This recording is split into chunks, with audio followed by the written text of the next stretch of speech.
first want to welcome everybody and thank you for making the time to join me today. We'll talk about building better Drupal websites for the government.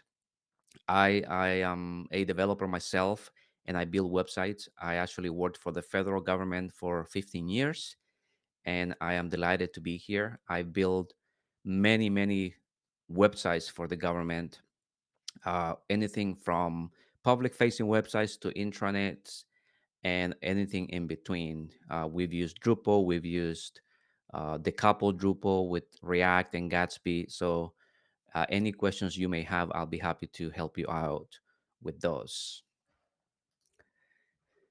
So, today's agenda is first, we'll talk about what components are and why you should be using this approach.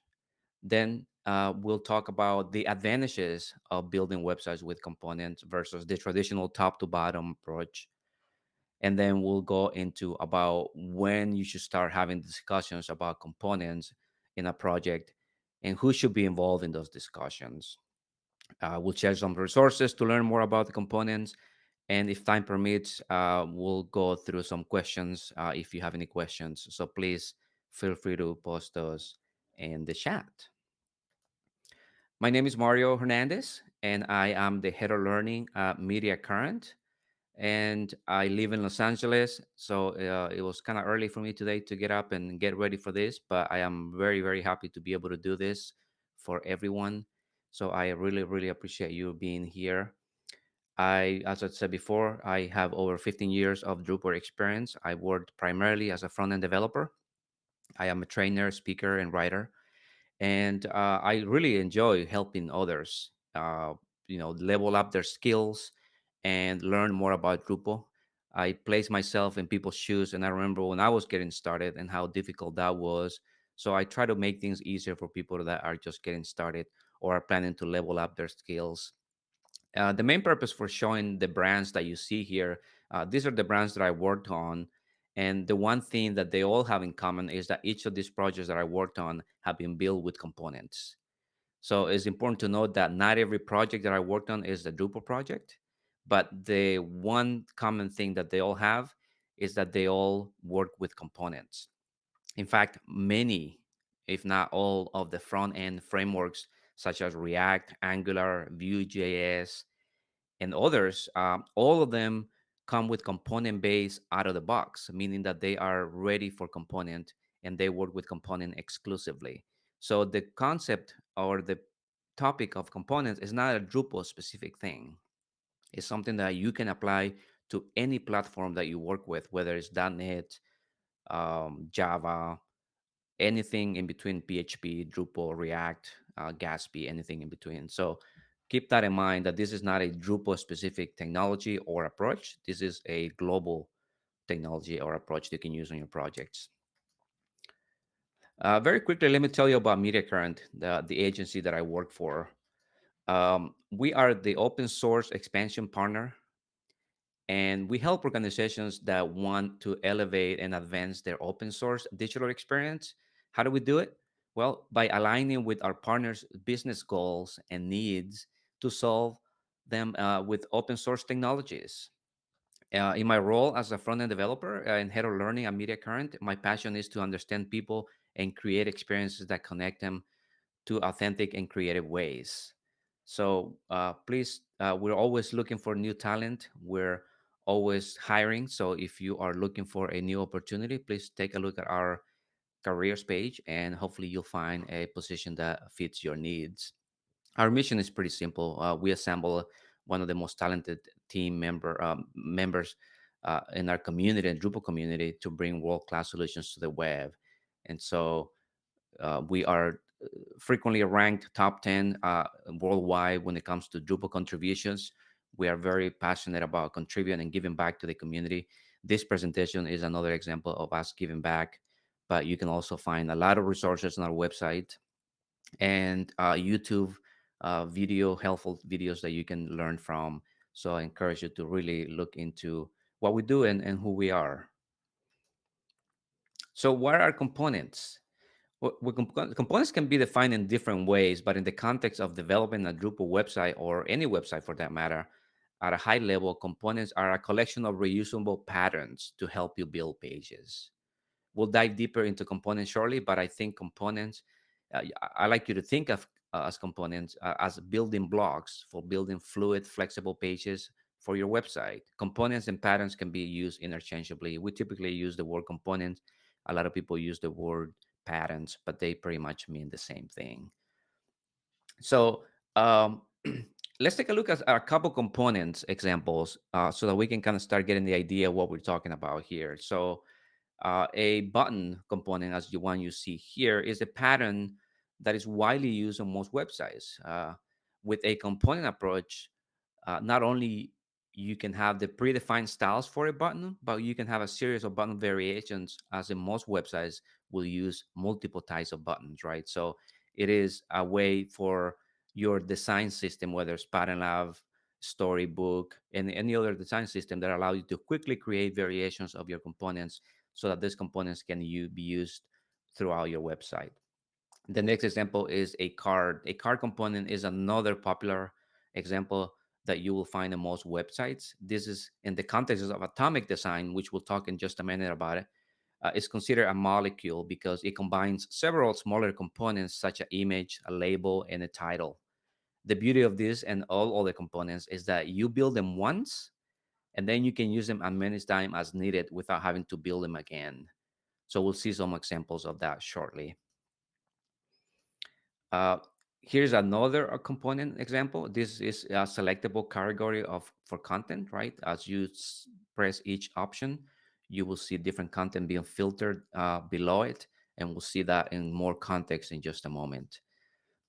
We have a banner or a hero image that also is built as its own component individually of anything else. And that is the key here, is that each of these components are built as their own entities. They're not related to any other component.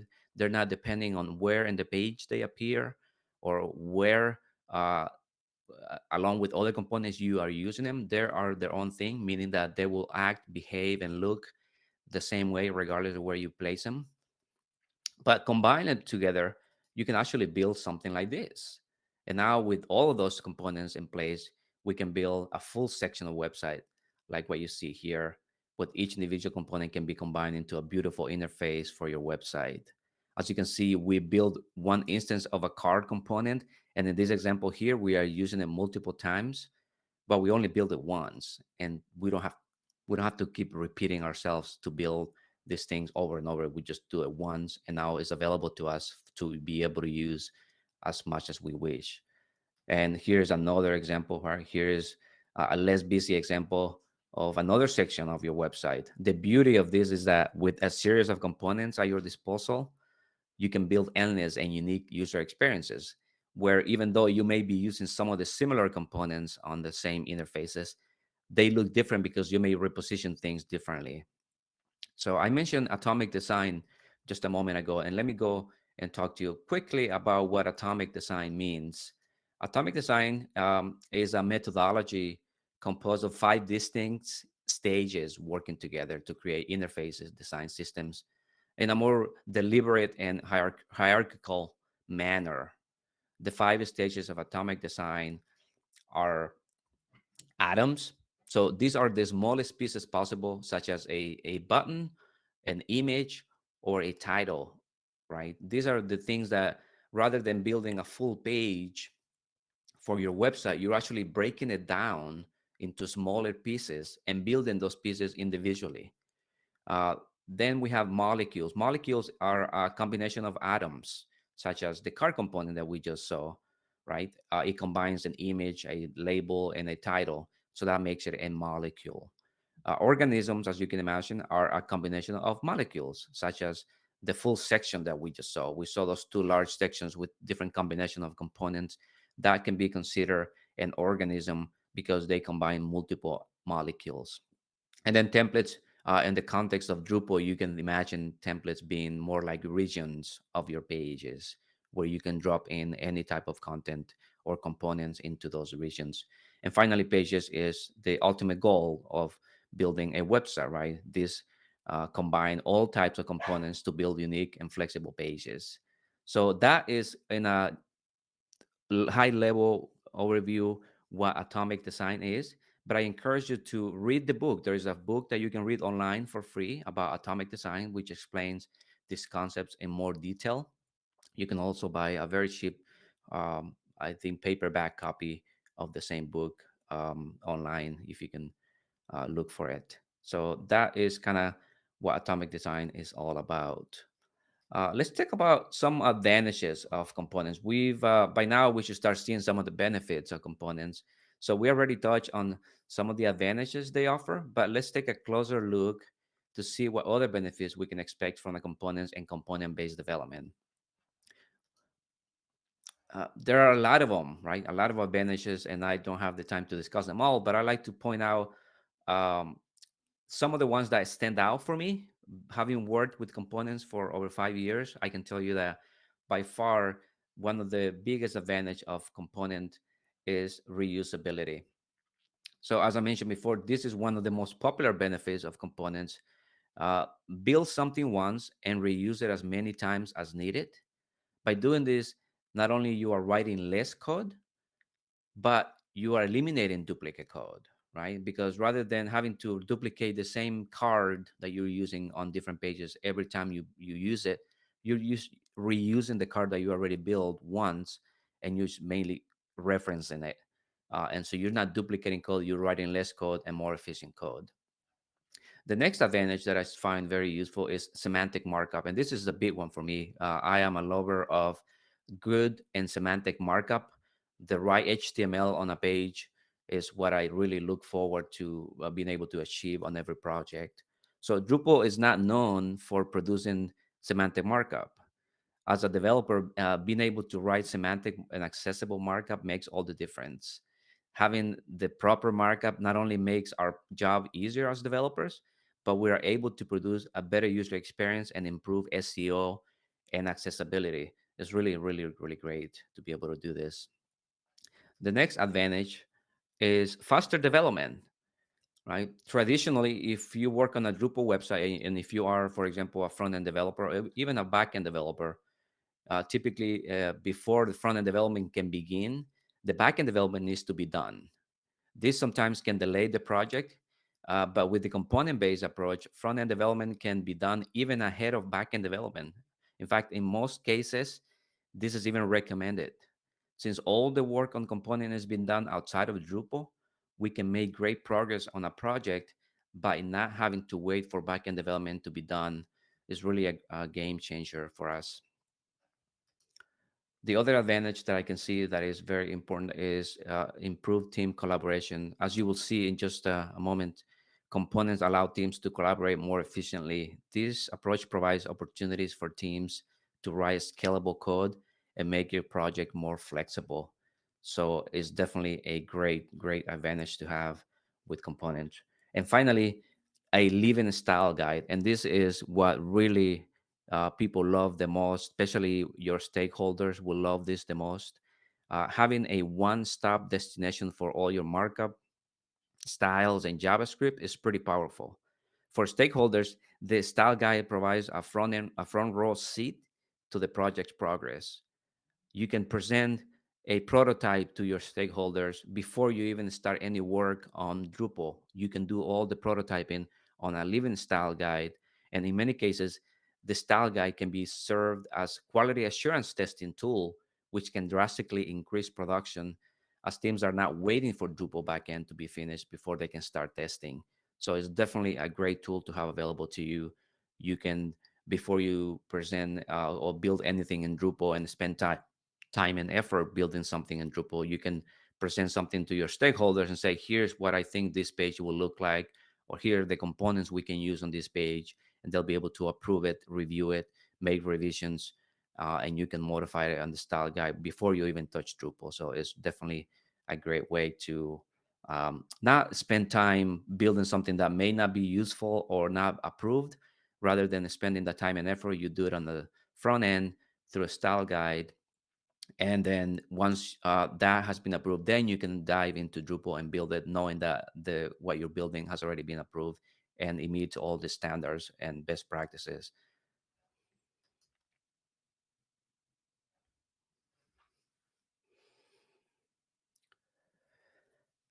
So if you take one thing away from this presentation, this is it. I'm often asked, when should the team start discussing components on a project? And the simpler answer that I always give is as soon as you can, as soon as possible.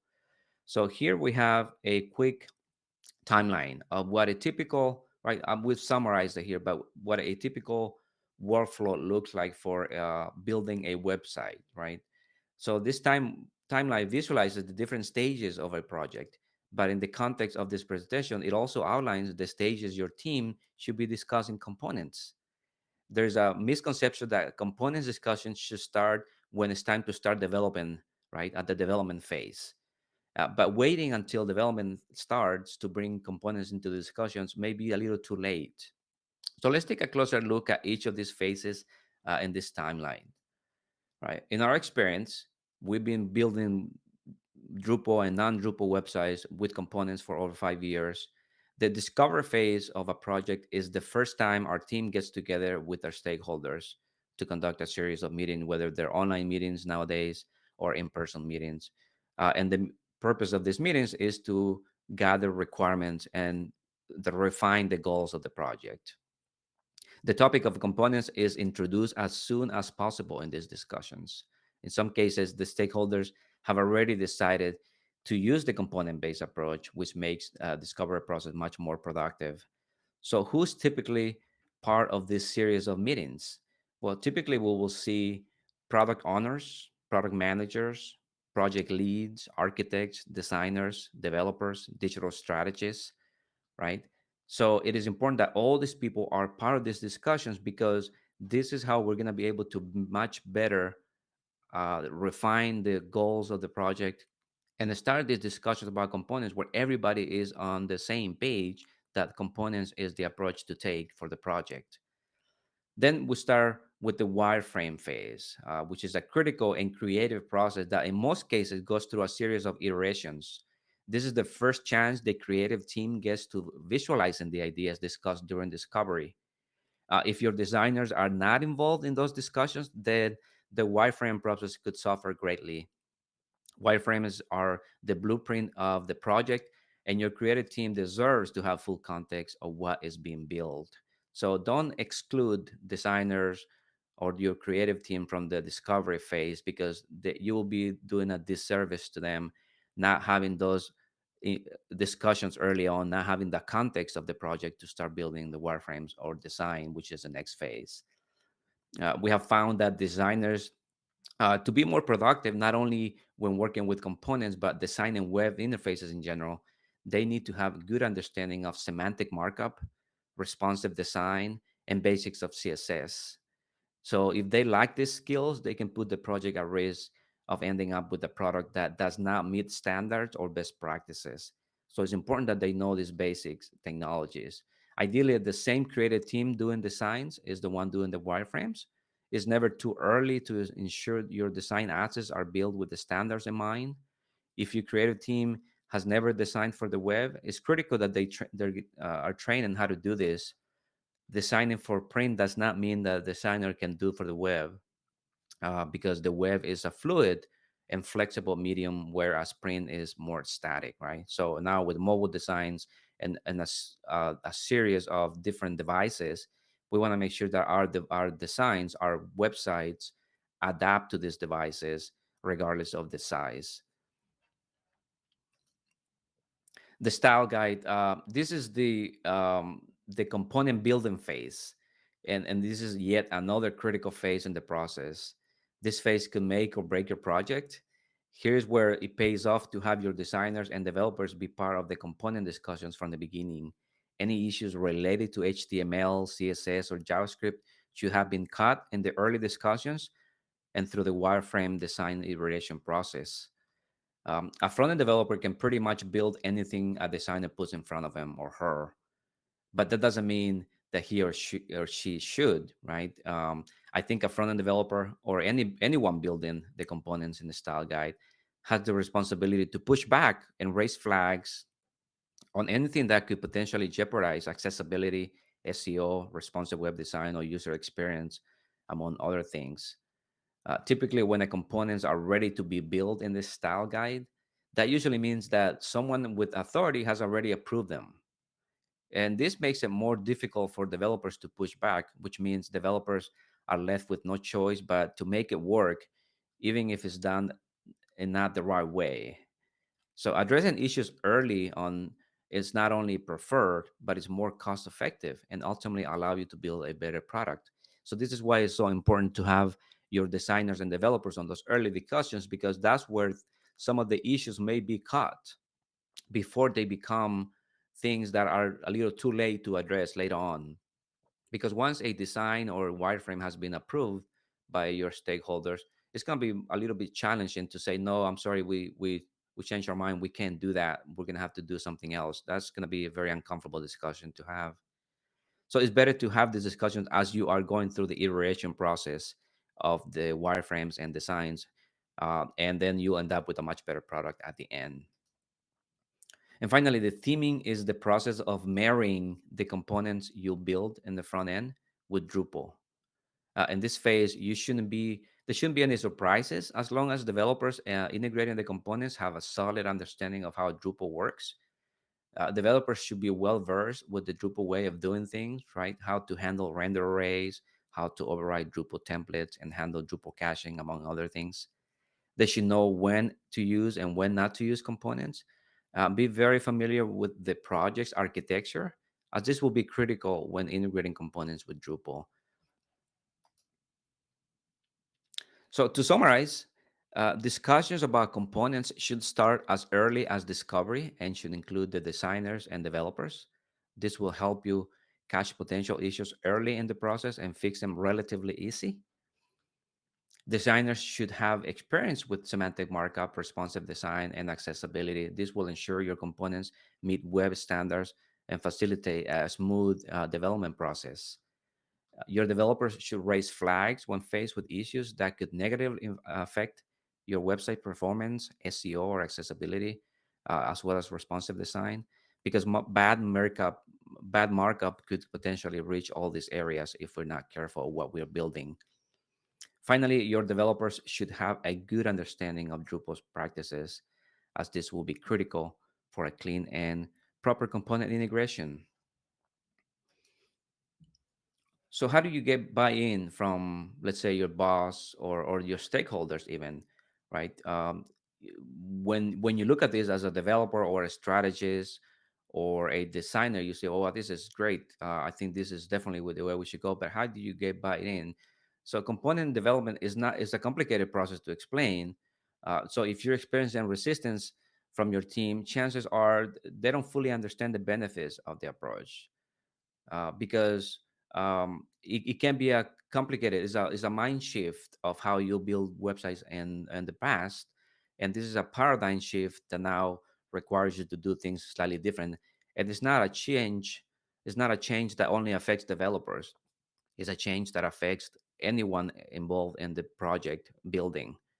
So it will take a lot of adjusting from the entire team to be able to adopt this approach, but it's definitely a worth approach to take. So before you approach your team about component based development, perhaps you want to do some research, talk to experts, and experiment with the technique. This will help you make a better case for why this development approach makes sense. It's not deniable that component based development takes extra work up front. I can tell you that from now, that you will spend quite a bit more time upfront getting ready, preparing for this approach. And this could be a reason or excuse to not use it, as it may seem counterproductive. But having used this technique exclusively for over 5 years, we would not do it any other way, as this by far is the most efficient, flexible, scalable solution that we work with.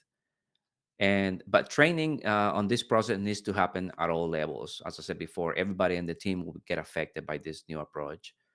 So the entire team needs to learn how their role plays in the process. So a digital strategist, for example, when they're planning for content strategy, before they used to plan for a full page of content, right? Now they can just plan for a pieces of content, chunks of content for every single component that you'll be building. And so it's a different way of building things. designers need to now visualize the design process more in blocks of assets rather than building a full page, which it happens still. But they need to focus on how is this page built from pieces, right? Think of it as building it with Lego pieces. So it's a way of changing how design works. And development, of course, will have to do the same thing. Rather than building a full page with code, they're building individual pieces on their own independently of each other. So it's quite a change for everybody in the project. The good news is that training resources are available and easy to find. Most Drupal events like this one across the country offer training on this topic. YouTube provides access to thousands of hours of recording training sessions from some of the most popular Drupal events. Lots of people, including myself, are constantly writing about the topic. There's no better time to learn and adopt this approach. In the slides, which I linked to at the beginning of this chat, I I have a list of resources that you can tap into from ourselves. Our blog is a great first step for learning more about component-based development. You will find insights from team members in the digital strategy, design, development, SEO, Drupal security, accessibility, and more. Our team is very active at Drupal and open source events. Our event page can tell you where our team will be next and in what capacity.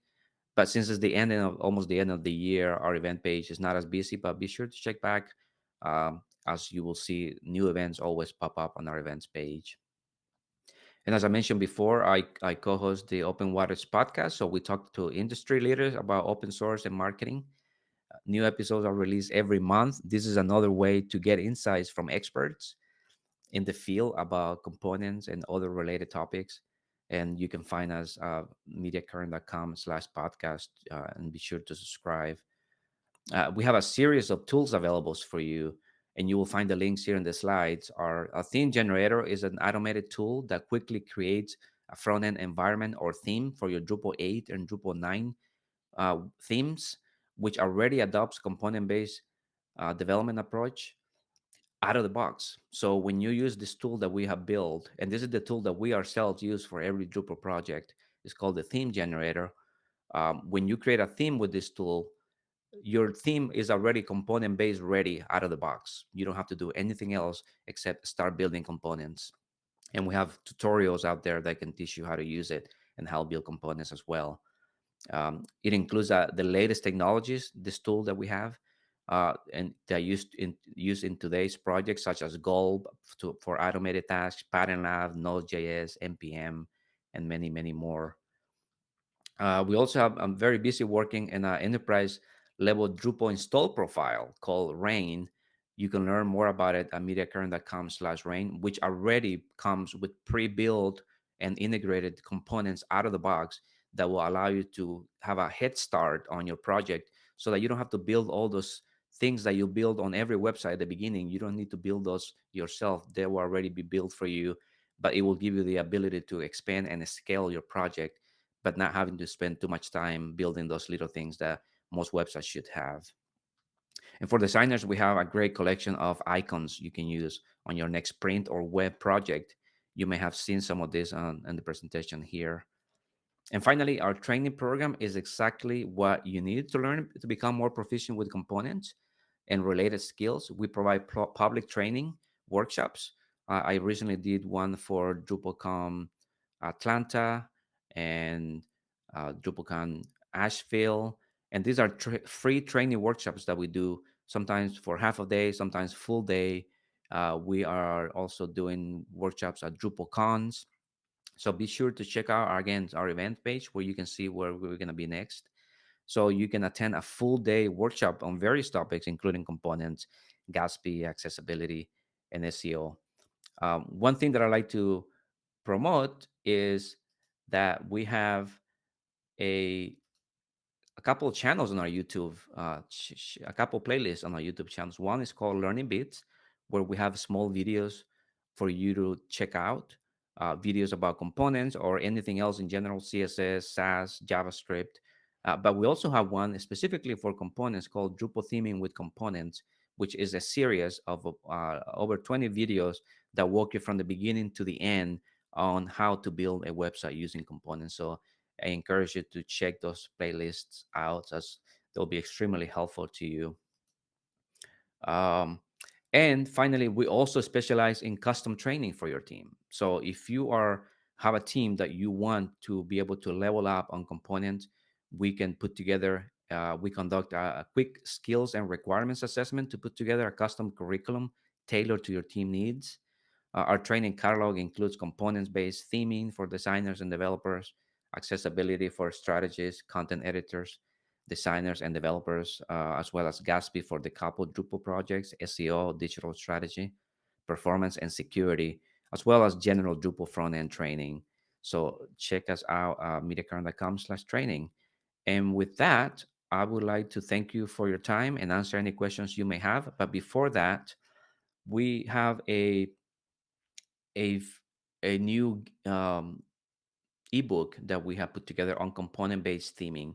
It's a guide to component-based theming, and anyone who would like a copy of that, a free copy of it, please feel free to email me, and I will send you a copy. And you can find my email address here, mario.hernandez@mediacurrent.com. You can reach out on Twitter as well.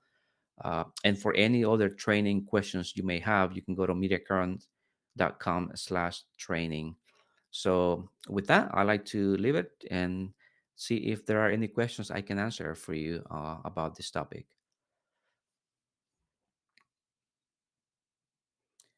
If there are no questions, then I will like to thank you one more time for your time. And again, if you want a free copy of the ebook, feel free to email me or reach out via Twitter, and I'll be happy to send you a free copy of that Hey, so you can learn more. hey Mario, it looks like we have one question.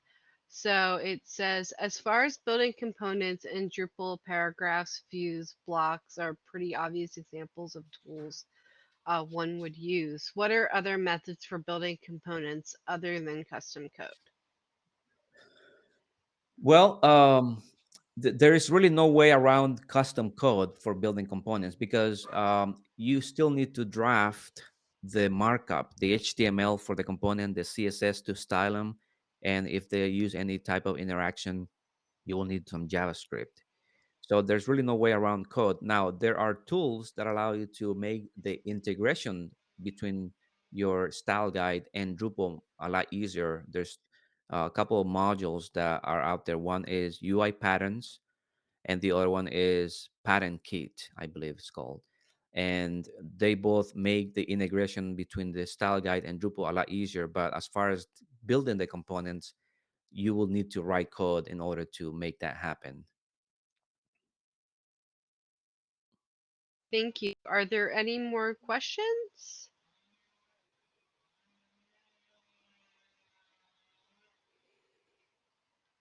Doesn't look like it. Well, thank you so much, Mario, for presenting, and have a great afternoon, everyone. Day two. Thank you, everyone. Have a good day.